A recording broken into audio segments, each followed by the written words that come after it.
Assalamualaikum warahmatullahi wabarakatuh. Selamat pagi anak-anakku semuanya. Semoga kita selalu dalam lindungan Tuhan Yang Maha Esa. Pada pertemuan kali ini kita akan melanjutkan pembahasan tentang himpunan, yaitu sifat-sifat himpunan. Yang akan kita pelajari di sini ada 4. Kardinalitas himpunan, himpunan bagian, himpunan kuasa, dan kesamaan dua himpunan. Baik, kita mulai ke bagian pertama, yaitu kardinalitas himpunan. Kardinalitas himpunan adalah bilangan menyatakan banyaknya anggota dari suatu himpunan dan dinotasikan dengan NA. Contoh di sini ada A sampai E, kita bisa tentukan banyak anggotanya. Untuk A ini ada 4 ya.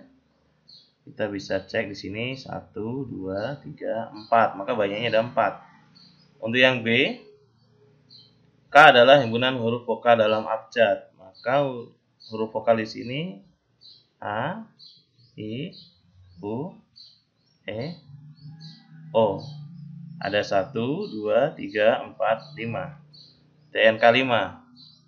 Himpunan G dari 0, 1, 2, 3. Nah, titik-titik ini maksudnya seterusnya sampai 16. Kalau kita cek, banyaknya ada 17. Karena ada 0 di sini ya. Nah, jadi bertambah 17. Yang D, himpunan M beranggotakan himpunan P. Sedemikian P ini kurang dari 15.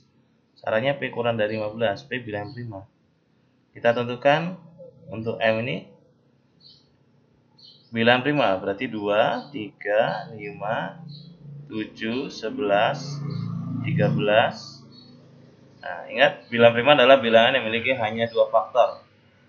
Ya, 1 dan bilangan itu sendiri. Kita lihat di sini ada 2, 3, 5, 7, 11, 13. Berarti banyaknya anggota adalah 1, 2, 3, 4, 5, 6. Ada 6. Untuk E, ini mudah, ini tinggal dicek aja. 1, 2, 3. Ada 3.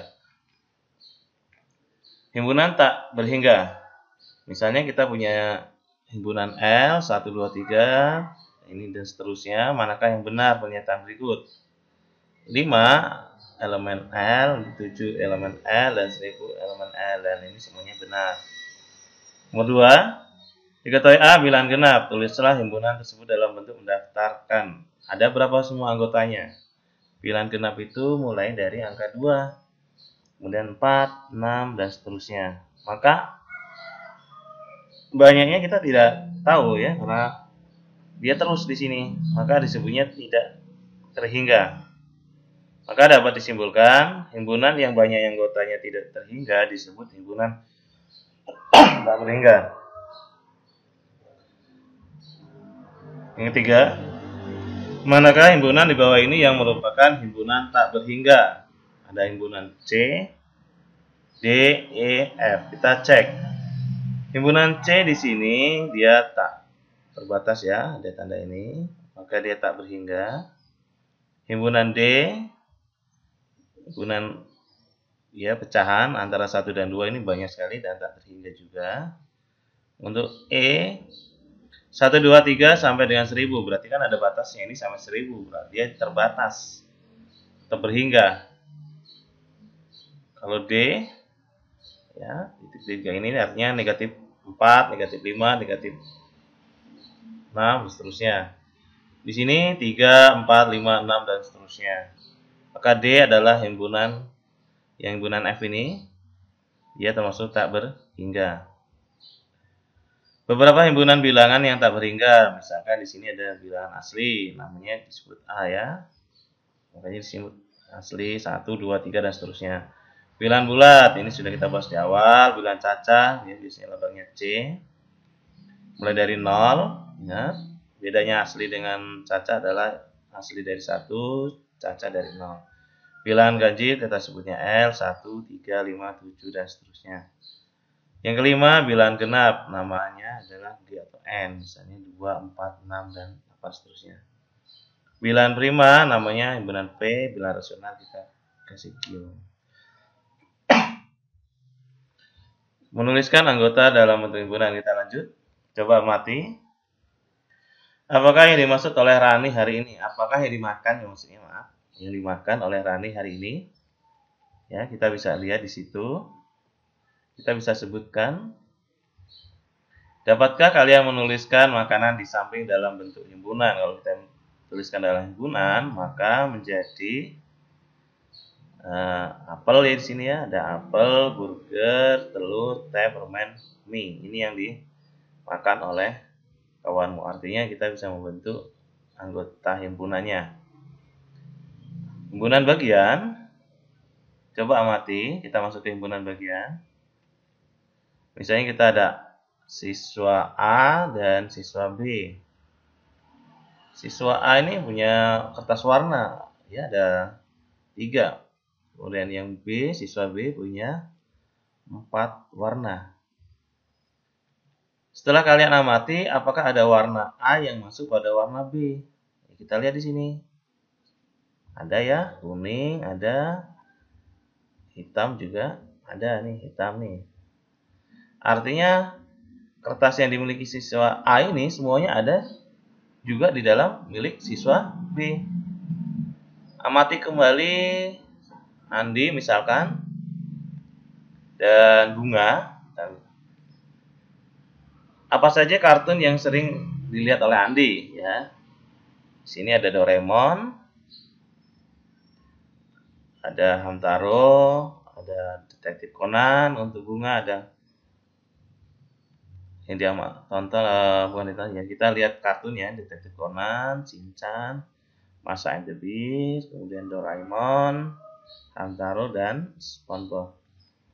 Pertanyaannya, jika kartun yang dilihat Andi merupakan himpunan A dan kartun yang dilihat Bunga merupakan himpunan B, maka dapatkah dikatakan bahwa himpunan A merupakan himpunan bagian dari B? Apakah ya himpunan yang ditonton oleh Andi ini merupakan bagian dari himpunan kartun yang ditonton oleh Bunga? Ini pertanyaannya. Dari contoh yang telah kalian dapatkan, kita bisa menyimpulkan bahwa himpunan bagian adalah dapat dikatakan A dikatakan himpunan bagian dari B jika setiap anggota A merupakan anggota B. Himpunan A dikatakan himpunan bagian B, ingat sekali lagi syaratnya adalah setiap anggota A merupakan anggota B. Dinotasikan seperti ini, A bacanya subset B atau A himpunan bagian dari B. Ya, jadi saya ulang lagi, misalkan di sini kita tulis A. Misalnya kita nanti akan buat A. Subset itu seperti ini. Nah, ini subset B seperti huruf C ya. Selanjutnya, perhatikan macam-macam sampah yang biasa dibuang oleh murid. Misalnya kertas, botol, plastik, daun kering, sisa makanan. Apa saja yang termasuk sampah organik? Kita bisa sebutkan. Ini dapat didaur ulang kan? Kemudian apa yang termasuk anorganik? Ya, ada 3. Pertanyaannya adalah, apakah himpunan sampah organik merupakan himpunan bagian dari sampah anorganik? Maka jawabannya adalah tidak. Alasannya karena ada anggota himpunan sampah organik yang bukan merupakan anggota himpunan sampah anorganik. Ya, kalau ada satu saja yang tidak termasuk, maka dia bukan himpunan bagian. Perhatikan contoh berikut, ya pembahasannya.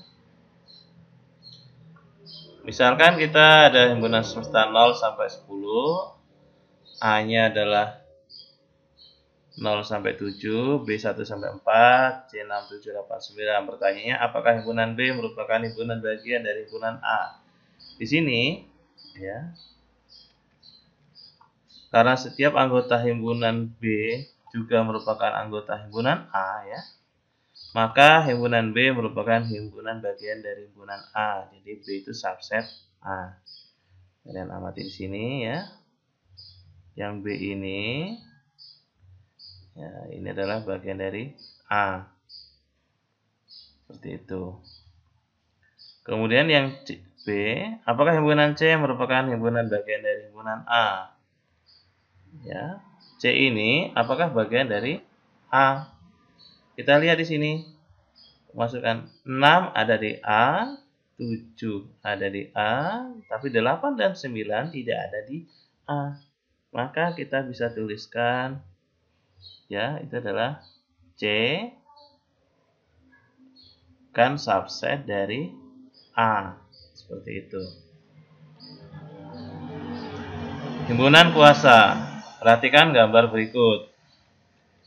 Ya, ini adalah kegiatan olahraga, badminton, kemudian lari, dan bola voli. Terdapat 3 ekstrakurikuler di sekolah. Dari 20 siswa per kelas diminta untuk memilih 2 cabang olahraga yang paling mereka sukai. Namun, mereka boleh tidak memilih dan boleh memilih ketiga cabang olahraga tersebut. Ya, bagaimana cara mencari himpunan kuasanya atau cara mencari bagiannya? Di sini ada badminton, lari, dan bola voli. 2 siswa.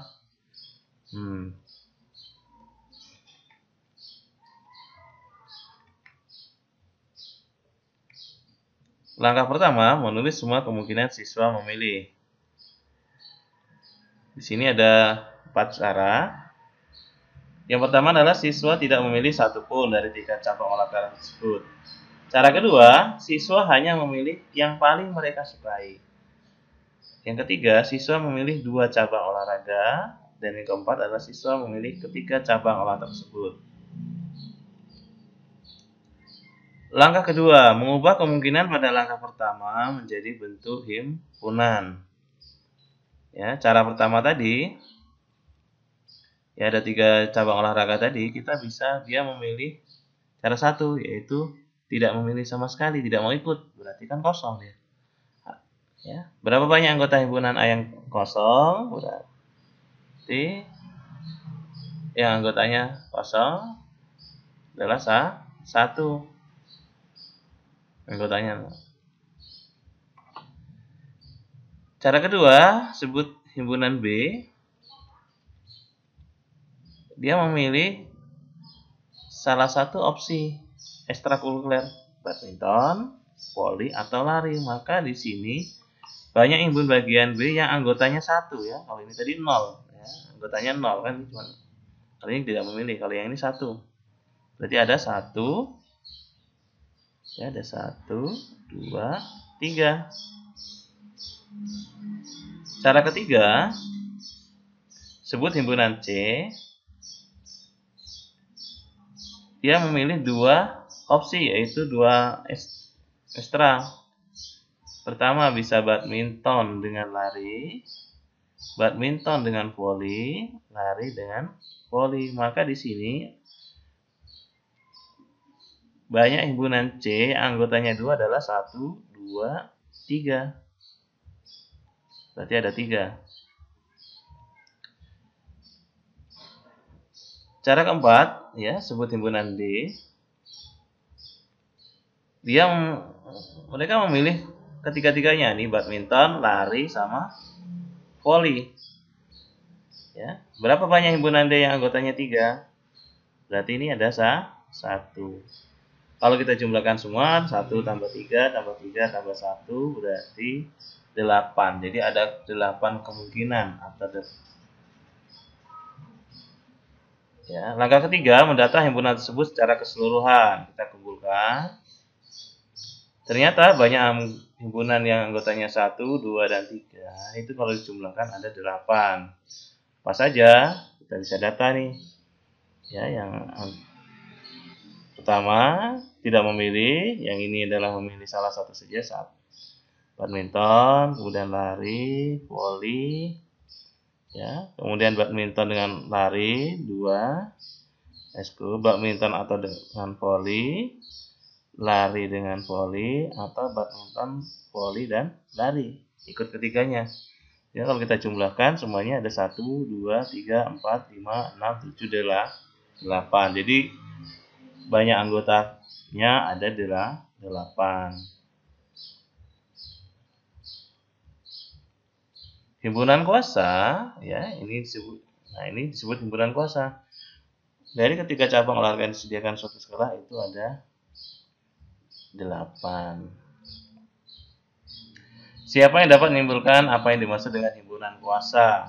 Jadi ini ya, tadi kalau udah kita bahas tadi, himpunan kuasa adalah himpunan kuasa merupakan kumpulan himpunan yang anggotanya adalah himpunan bagian dari himpunan tersebut.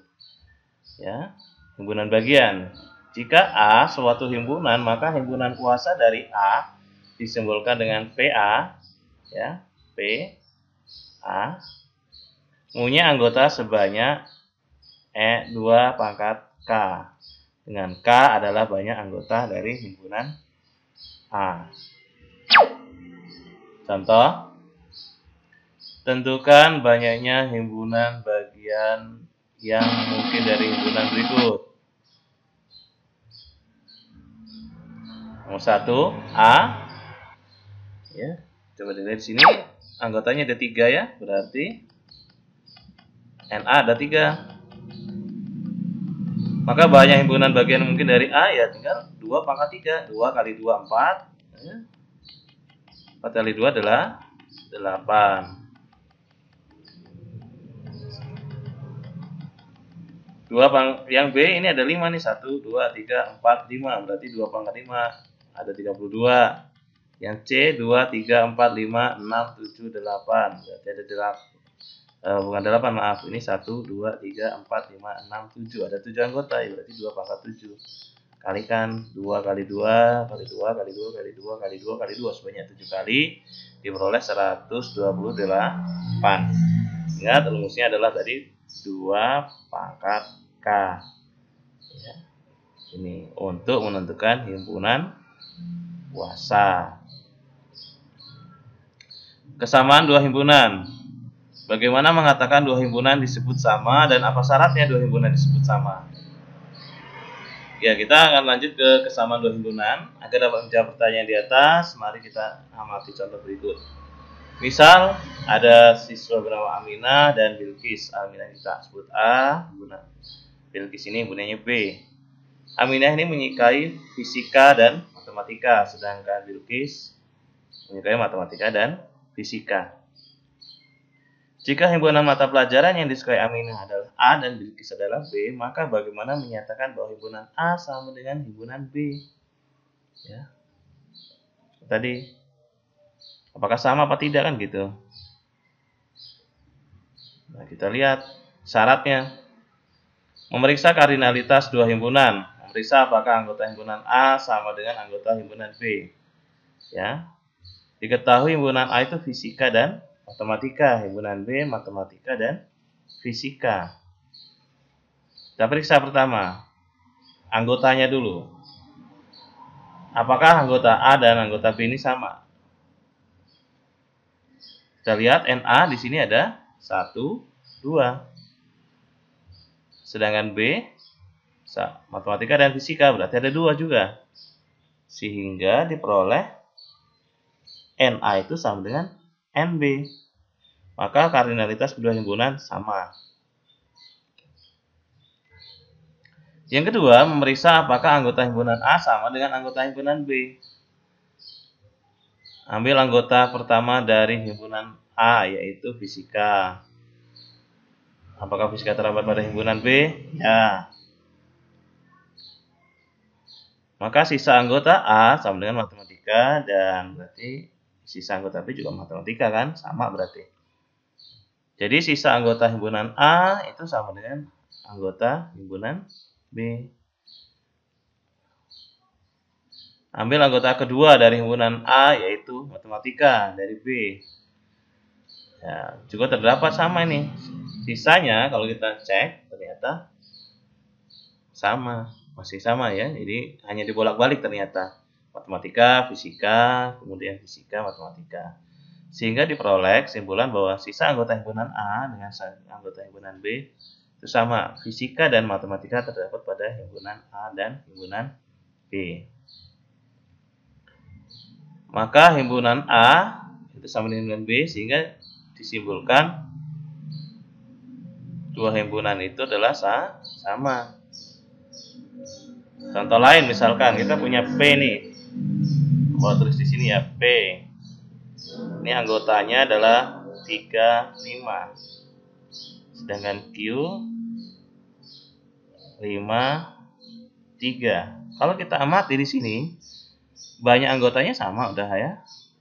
NP itu sama dengan NA. Banyaknya anggotanya sama. Kemudian P ya, ini ada di Q juga.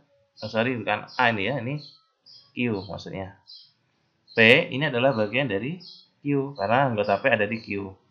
Q juga ya, 5 dan 3 ini ada di P, maka Q ini adalah bagian dari P. Sehingga disimpulkan bahwa P itu sama dengan Q.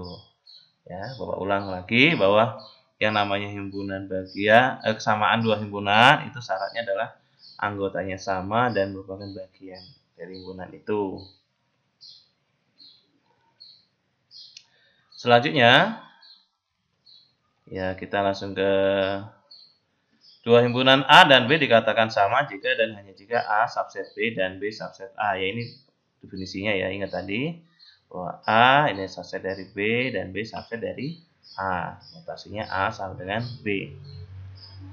Contoh, A adalah A, I, U, E, O, B-nya U, A, I, O, E lagi ya. Ternyata kalau kita amati di sini, kedua himpunan A dan B anggotanya sama. Maka kita simpulkan bahwa A sama dengan B. Himpunan ekuivalen. Sekarang kita terakhir masuk himpunan ekuivalen.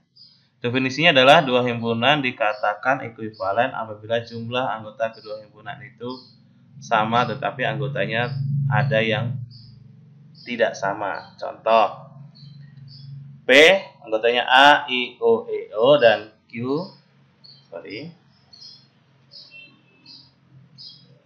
adalah 1, 2, 3, 4, 5. Kedua himpunan P dan Q anggotanya tidak sama, tetapi jumlah anggotanya sama, maka himpunan P ekuivalen dengan Q. Oke, ya. Kalau hanya sama pada banyaknya anggota, tetapi ya isinya berbeda, maka kita sebutnya ekuivalen. Ya itu. Ya sekali lagi ini hanya sama pada banyaknya anggota, tapi anggotanya sendiri itu berbeda, maka bukan sama tapi disebut ekuivalen. Contoh, tentukanlah banyak anggota dari himpunan berikut ya. Kalau D bilangan asli di bawah 30 ada 29 nih D.